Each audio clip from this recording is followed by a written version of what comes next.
पढ़ाने के लिए रोजाना पाठशाला जाते हैं। वहाँ विद्यार्थियों को पढ़ाते हैं, पढ़ाने के बाद फिर अपने घर आते हैं और घर में जो भी रूखा सूखा रहता उसी से वो संतुष्ट रहते हैं। लेकिन गांव में बहुत से लोग ऐसे भी होते हैं कि निमाई की इस गरीबी को देख करके बड़े दुखी रहते थे, लेकिन कर कुछ इसलिए नहीं सकते थे कि ऐसे सज्जनों के पास में हम धन नहीं रहता, क्योंकि असत्य की कमाई कमाते नहीं थे, तो बड़े दुखी रहते थे। तो एक दिन आपस में बैठ करके सोचने लगे कि देखो इस ब्रह्मा के हृदय में दया नहीं, ये जो सृष्टि करता है ये सोच विचार भी नहीं करता। दूसरे ने कहा कैसे? कहा देखो जिसके भोजन करने की जिसकी क्षमता है, शरीर बढ़िया है, जठराग्नि है, उसके घर में अन्न का दाना नहीं, और जिसके पास अन्न का दाना नहीं है तो उसको पचाने की स्थिति नहीं। जो घर में गरीबी है उसके संतान बहुत, और जिसके घर में धन है उसके कोई संतान नहीं। ये सब उल्टे पुल्टे उसके जो है सृष्टि के नियम। एक ने कहा कहते तो ठीक हो, मैं भी समझता हूँ इस बात। कहा कैसे समझते हो? कहे अगर ब्रह्मा के थोड़ी बहुत अगर बुद्धि होती तो कुछ ऐसा काम करता समझदारी का कि देखो सोना है कितना पवित्र माना जाता है, भगवान तो कहते हैं कि मैं स्वर्ण के स्वरूप में हूँ, तो उससे मूर्तियां बनाई जाती हैं सोने से। तो आखिर उस सोने में अगर थोड़ी सुगंध डाल देता तो क्या नुकसान हो जाता? लेकिन उसको ये बात भूल गई, याद ही नहीं रही, क्योंकि बुद्धिमानी नहीं है, भले बुद्धि के देवता है भूखा हुआ। दूसरा कहता है देखो गन्ना है, तो गन्ना में रस भरा हुआ है, वो भी डंडे में। अरे उसमें अगर फल लगा देते तो रस फल में चला जाता, तो जो गन्ना चूसना पड़ता है जिससे गाल फट जाते हैं, वो रस वाला अगर फल लग जाता तो लोग उसी को पान करते तो कितना स्वाद रहता। अगर बुद्धिमानी होती तो बोलो लगाता कि नहीं? कहना ये भी सही। कहा तीसरा जो चंदन की लकड़ी होती है, तो जिस वन में चंदन का पेड़ रहता है पूरा जंगल सुगंधित होता है, लेकिन उसको ये ज्ञान न रहा कि इसमें कम से कम फूल तो लगा देता, तो फूल लगा देता तो सुगंधी और बढ़ती। और सबसे बड़ी गड़बड़ी तो वहां किया ब्रह्मा ने कि जो विद्वान पंडित जो ब्राह्मण है उनको गरीब बना दिया, और ज्यादा विवेकशील जो रहते थे उनकी आयु भी कम कर दिया। बड़े बड़े महापुरुषों की आयु कम ही होती थी। तो ये ब्रह्मा की बहुत सी गड़बड़ियां हैं। तो एक बोलने लगा भाई ये आपकी बात तो सही है। अब वो सब विद्वान थे, आपस में बात कर रहे थे, शास्त्रों का ज्ञान था। उन्होंने कहा हमें तो ये लगता है निमाई की स्थिति को देखने पर कि ब्रह्मा के दो लड़की थी, दो लड़की। एक का नाम था लक्ष्मी और दूसरी लड़की का नाम था दरिद्रता। ये दो लड़की। तो लक्ष्मी जो है बड़ी लड़की थी, तो ब्रह्मा ने सोचा कि ये सयानी हो गई है, चलो किसी के साथ इसका विवाह कर लें। तो जल्दी जल्दी में मूर्ख जो है पति था उससे के साथ विवाह कर दिया।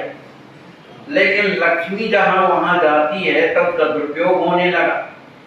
तो ब्रह्मा को बड़ा पछतावा हुआ कि बताओ मैंने अपनी स्त्री को एक विवेकहीन व्यक्ति को मैंने विवाह कर दिया, मुझसे तो बड़ी गलती हो गई, अब मैं दोबारा ऐसा कभी नहीं करूंगा।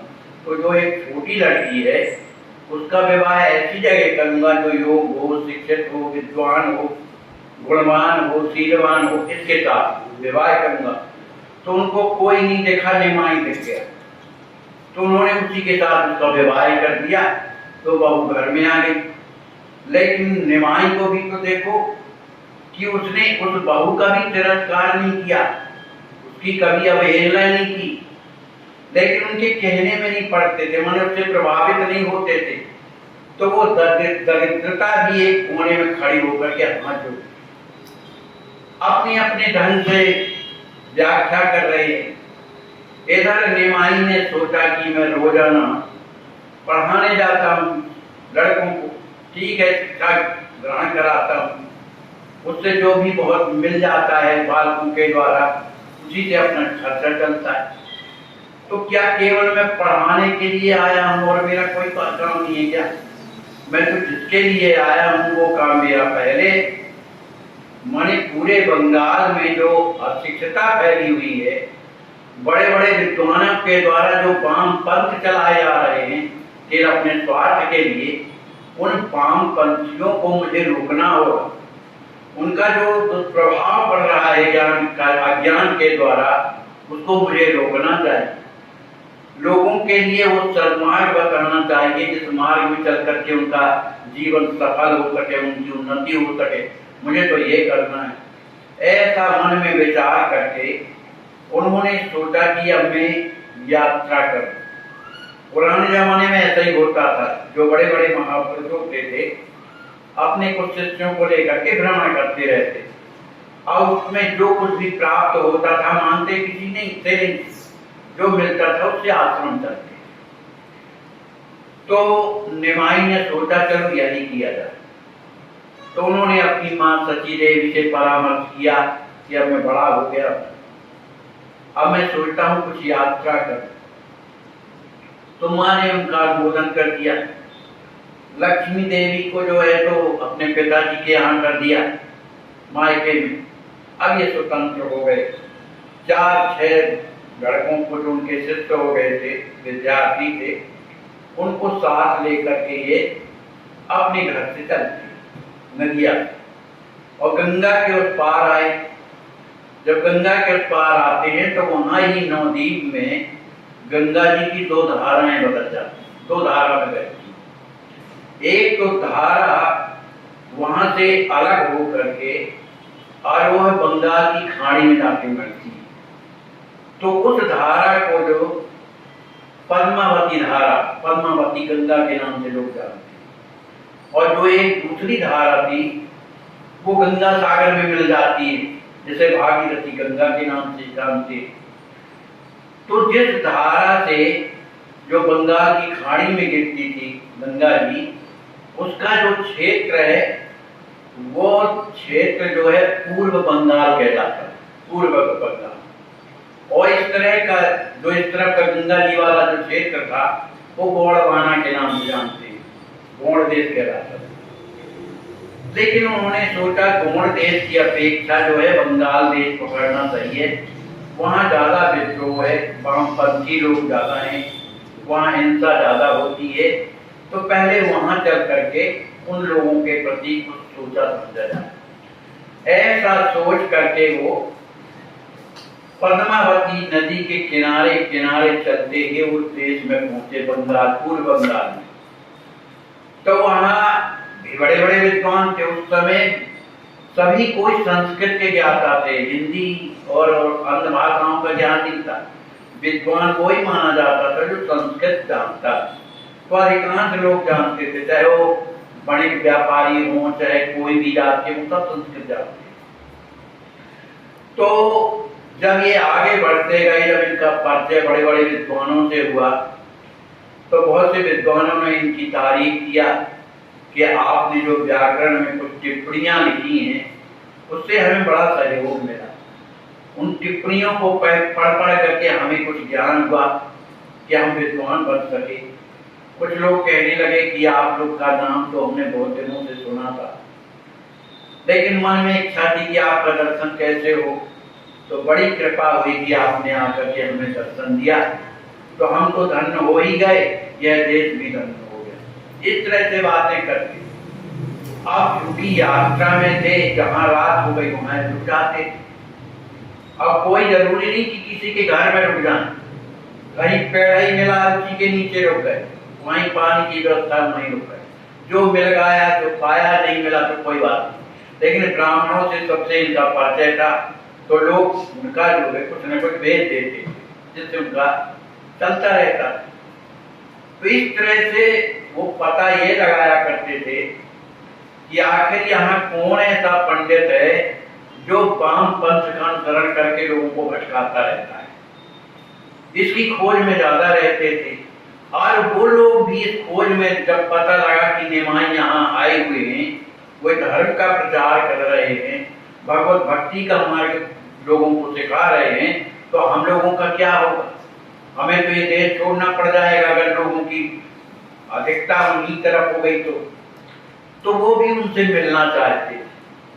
आखिर जब वो निमाई से मिलते हैं तो उनका रूप स्वरूप और तेज देख करके वैसी आदि बुद्धि खत्म हो जाती है कि हमको पूछना क्या, क्योंकि ऐसा होता है महापुरुषों के मने दर्शन का प्रभाव पड़ता है। लेकिन फिर भी कुछ ऐसी बातें पूछते थे जो धर्म विरुद्ध थी, तो निमाई उनका मुंहतोड़ जवाब देते थे, प्रमाण सहित वेदों का निकाल करके प्रमाण देते और उन्हें डांटते थे कि आप लोगों ने लोगों को इस तरह से वाम पंथ की ओर भटका दिया जिससे नरक के अलावा और दुख के अलावा इन्हें के मिलना क्या है। आप लोगों ने विद्या पढ़ करके इस तरह का दुरुपयोग करना सीखा है केवल अपनी पेट पूर्ति के लिए, तो फटकार भी देते थे। अब उनकी तो बड़ी बड़ी सभाएं लगने लगी। जो वामपंथी लोग हैं वो समूह के समूह आते थे, बड़ी सभा लगती थी। अब उनके प्रवचनों को सुनने के लिए वहां पूर्व बंगाल के लोग इकट्ठे होते थे और जब उनमें तर्क वितर्क होता था तो ये जो वामपंथी दल जो बुद्धिमान अपने आप को मानते थे, जो अनेक प्रकार के तर्कशास्त्र रखते थे, उन सब का खंडन उनके बोलते ही वो खंडन कर देते थे। अब तो उनको सबको नीचा देखना पड़ गया, समाज के बीच में नीचा। और फिर उस समय समाज भी ऐसा था कि जहां भी कहीं इस तरह के तर्क वितर्क वाले कार्यक्रम होते थे, लोग जाते थे, वहां के लोग ये भ्रमित रहते थे कि सही धर्म क्या है, हमें करना क्या चाहिए, हमारे जीवन में उन्नति किस धर्म से होगी। ये बिल्कुल लोभ था। ये जो पैसे कमाने वाले थे, जो ब्राह्मण लोग, वो बिल्कुल धर्म को यद्यपि जानते थे कि सही क्या है, लेकिन अपने स्वार्थ के वशीभूत होकर उन्हें उल्टा ज्ञान देते। जब निमाई पहुंचे तो उन्होंने सबके ज्ञान के चितड़े उड़ा दिए और सबको यह अनुभव होने लगा लोगों को कि ये जो निमाई कहते हैं एकदम सही कहते हैं। अब तो निमाई के भक्त ज्यादा, उन वामपंथियों के जो है मुंह नीचे हो गए बेचारे, अब करें क्या कर सकते हैं। इस तरह से प्रचार करते हुए वो आगे बढ़ते गए। काफी दिनों तक बंगाल में जहां तहां उन्हें सुनने को मिलता था कि यहाँ परिणाम दूसरा है, लोग भगवान को नहीं मानते, हिंसा पर ज्यादा प्रवृत्ति रखते हैं। तो इस तरह के क्षेत्रों में जा करके उन्हें सचेत किया। वो जो भी ब्राह्मण मिलते थे विद्वान, उनको परास्त किया, उन्हें समझाया और उन्हें भी कहते थे कि आप भी अपनी दुर्गति मत करो, अपने जीवन का कल्याण का सहारा कुछ भी नहीं है, भगवान का रास्ता है, भगवान की भक्ति है, इसके अलावा कुछ नहीं। अंत में एक दिन एक ऐसी जगह बैठे हुए थे जो बहुत बढ़िया सुंदर मैदान था, चारों तरफ पहाड़ थे, उन पहाड़ों के बीच बीच में घनी बस्तियां बसी हुई थी, लेकिन एकांत स्थान था। बगल से पद्मा नदी माने हुई गंगा जी बह रही थी। श्री उसी में स्नान करके और उसी पेड़ के नीचे बैठ करके और भगवान का चिंतन करने लगे, अपने भजन में लग गए। भजन में लगे हुए भजन मने लगे हुए थे और भी शिक्षक विद्यार्थी पास में बैठे हुए थे। तो उसी समय पर एक ब्राह्मण जो बड़े तेजस्वी दिखाई दे रहे थे, बड़े तेजस्वी थे और उनके मुख को देखने से ऐसा लगता था कि ये बड़े विद्वान भी और बड़े शीलवान, गुणवान, विनम्र और बड़े दुखी इस बात में कि इन्हें कुछ जरूरत है, उसकी खोज में ये बड़े दुखी, इस तरह की उनकी स्थिति थी। वे आए और महाप्रभु के चरणों में लिपट गए और बड़े जोर से रोने लगे। जब रोने लगे तो महाप्रभु ने कहा, अरे पंडित जी, आप ये क्या कर रहे हो? आप तो मुझसे बड़े हो, मैं तो तुम्हारा बालक हूँ, मेरे चरणों को क्यों पकड़े हुए? वो छुड़ाना चाहते लेकिन छोड़ नहीं रहे, और रोना उनका मने आगे बढ़ हिलकियां आने लगी। तब फिर महाप्रभु ने उनके सिर में अपना हाथ पधराया और कहा, बताओ ब्राह्मण देवता, क्या बात है, क्यों इतने दुखी हो, कुछ तो बताओ। तब उन्हें कोई ढाढ़स हुआ कि हमारे ऊपर महाप्रभु कृपा किए, तभी तो आशीर्वाद दिया, वो इसी आशीर्वाद को पाने के लिए तो आए ही थे। तब उन्होंने ब्राह्मण ने हाथ जोड़ करके बताया कि महाराज, मेरे जीवन में एक शंका बनी रहती। महाचैतन्य प्रभु ने कहा, पहले आप अपना परिचय तो बताओ, आप हो कौन, कहाँ के? उन्होंने अपना गांव बताया, अपना नाम तपन मिश्र बताया कि मैं तपन मिश्र हूँ, और मैं विद्वान भी हूँ, सब शास्त्र जानता हूँ, लेकिन यहाँ पर कुछ ऐसे शास्त्रज्ञ हैं कि मेरे मत को खंडन कर देते हैं। तो मेरे समझ में ये नहीं आता है कि मनुष्य जीवन का लक्ष्य क्या है, साध्य क्या है, और उसको किस साधन के द्वारा प्राप्त किया जाना चाहिए। ये दो बातें मेरे समझ में नहीं आती, और मैं काफी बुद्धि लगाने के बाद समझ नहीं पाता हूँ। तो मैं भगवान से प्रार्थना करता रहता था कि हे प्रभु, आप ही बताइए या मुझे किसी से मिलाइए जो मेरे संदेह को दूर करे। तो प्रभु ने मेरे ऊपर बड़ी कृपा किया। मुझे स्वप्न में एक ब्राह्मण के रूप में भगवान का दर्शन हुआ। बड़े तेजस्वी ब्राह्मण थे। उन्होंने कहा, तुम्हारी दोनों शंकाओं का निवारण करने के लिए नवद्वीप से एक गौरांग महाप्रभु आए हुए हैं, और जो तुम्हारे ही इस एरिया में घूम रहे, माने पूर्व बंगाल में घूम रहे, और अभी वो अमुक स्थान में ठहरे हुए हैं। कल जाकर उनका दर्शन करना और उनसे पूछ लेना, तो वो तुम्हें निश्चित रूप से बताएंगे। बस उन्हीं प्रभु की आज्ञा मान करके मैं सवेरे जल्दी स्नान किया, और मैं उसी स्थान में पहुंचा जहां महान मन प्रभु ने बताया था। तो आपका दर्शन करके तो मैं कृतकृत हो गया।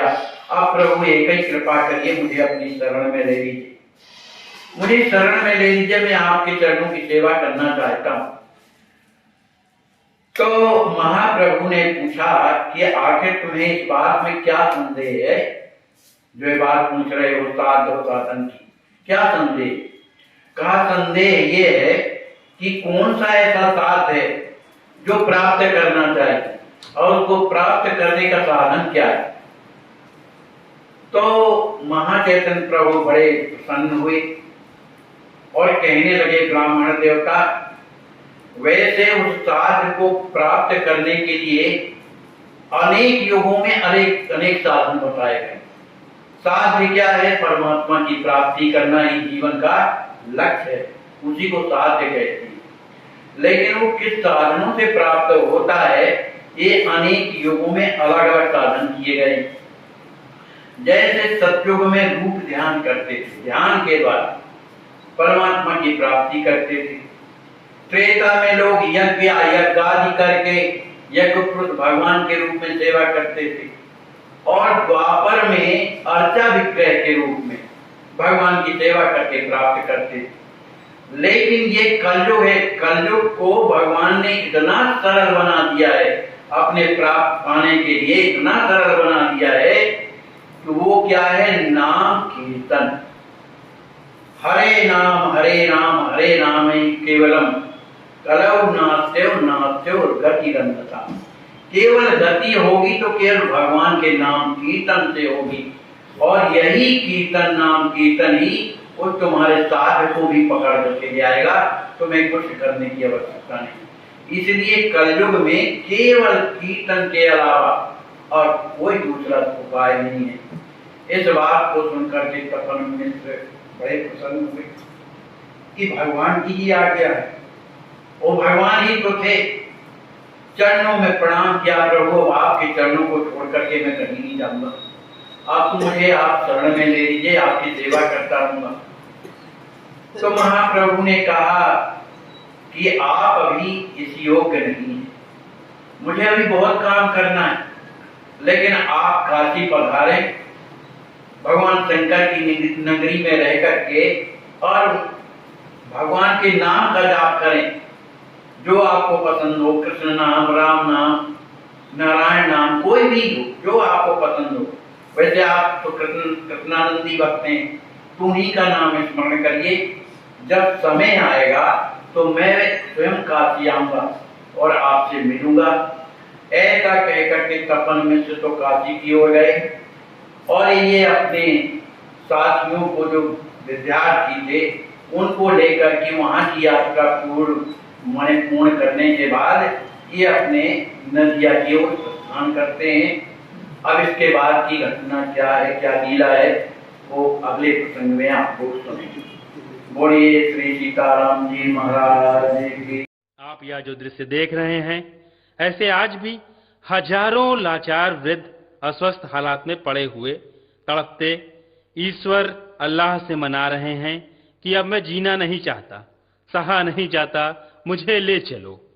आइए, अगर आपके दिल में ऐसों के प्रति दर्द है तो ट्रस्ट के साथ मिलकर अपने अवकाश प्राप्त समय का दान देकर अपनी बौद्धिक योग्यता का, अपने धन का सच्चा सदुपयोग करके इनका दर्द मिटाएं और उस परम पिता परमेश्वर अल्लाह गॉड का प्यार प्राप्त करें। जिंदगी व संपत्ति तो एक दिन हमें छोड़ना ही है, तो क्यों ना हम अपने हाथ से ही उसका इन दुखियों की सेवा में सदुपयोग कर महान पुण्य के भागीदार बने। वैष्णव